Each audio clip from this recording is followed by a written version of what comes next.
ఆడబిడ్డలకు ఉచిత బస్సు ప్రయాణానికి ఖర్చు పెట్టి ఈరోజు మా ఆడబిడ్డలు స్వేచ్ఛగా ఇంటైన పనికి వచ్చే లోప అమ్మగారింటికి పోయి అమ్మని చూసి వెనక్కి వచ్చేటంత వెసులుబాటు ఈరోజు మన ప్రభుత్వంలో వచ్చింది.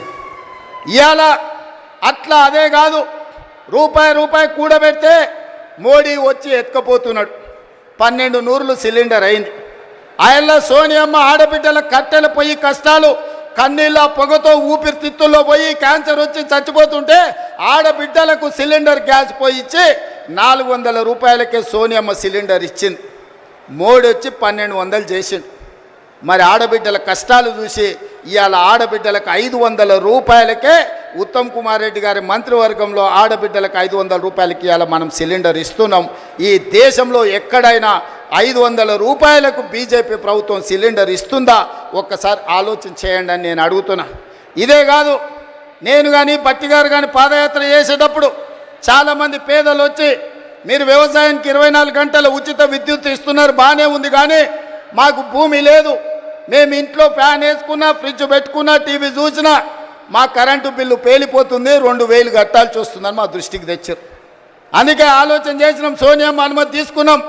మల్లికార్జున ఖర్గే గారి ఆదేశాలతోని ఇవాళ ప్రతి పేదవాడి ఇంట్లో 200 యూనిట్లు ఉచితంగా, 50 లక్షల కుటుంబాలకు 200 యూనిట్లు ఉచితంగా కరెంట్ ఇస్తున్న ప్రభుత్వం ఈ దేశంలోనే తెలంగాణ రాష్ట్రంలో ఉందన్న సంగతి ఇవాళ నేను చెప్పదలుచుకున్నా. ఆ పైసలు కూడా మా ఆడబిడ్డలకు మిగులుతున్నాయి.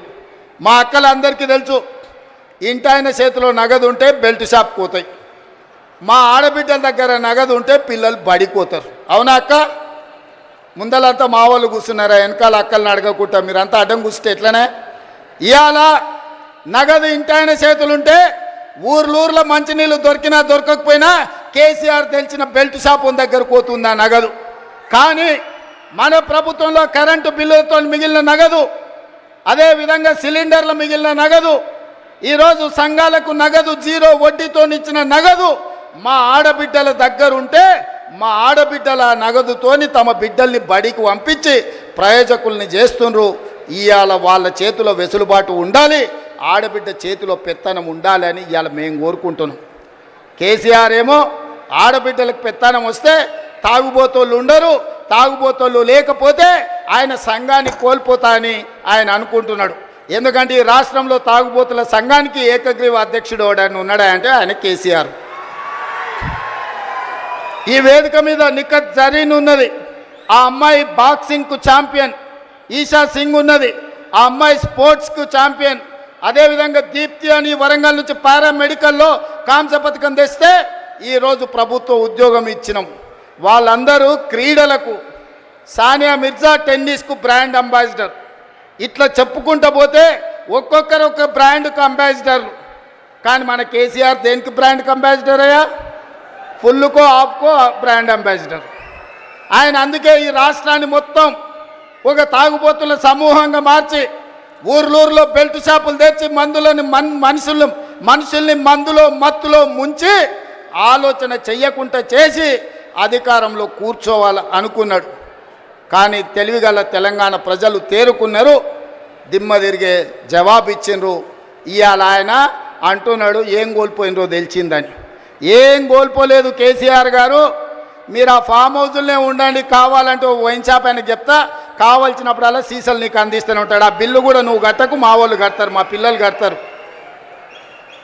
నీ ఇంట్లో 4 పదవులు కోల్పోయారు తప్ప తెలంగాణ సమాజం ఏం కోల్పోలే. నీ నౌకరి పోతే తెలంగాణ నిరుద్యోగ యువకులకు, నీ తండ్రి కొడుకుల నౌకరి ఊడగొడితే తెలంగాణ నిరుద్యోగ యువకులకు 10 నెలల 50,000 ఉద్యోగాలు ఇచ్చిన ప్రభుత్వం ఈ దేశంలో ఏదైనా ఉంది అంటే అది ఇందిరమ్మ ప్రభుత్వం. ఆ ఇందిరమ్మ ప్రభుత్వంలో 50,000 ప్రభుత్వ ఉద్యోగాలు ఇచ్చిన ఘనత నా మంత్రివర్గ సహచరులదని నేను ఈ వేదిక మీద నుంచి గర్వంగా నేను చెప్పదలుచుకున్నా.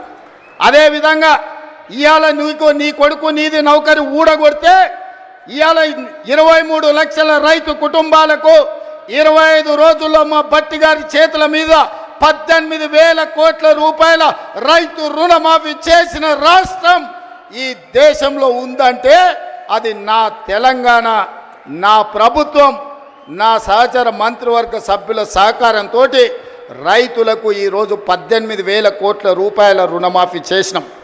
ఇంకా కొంతమందికి రావాలి. నాకు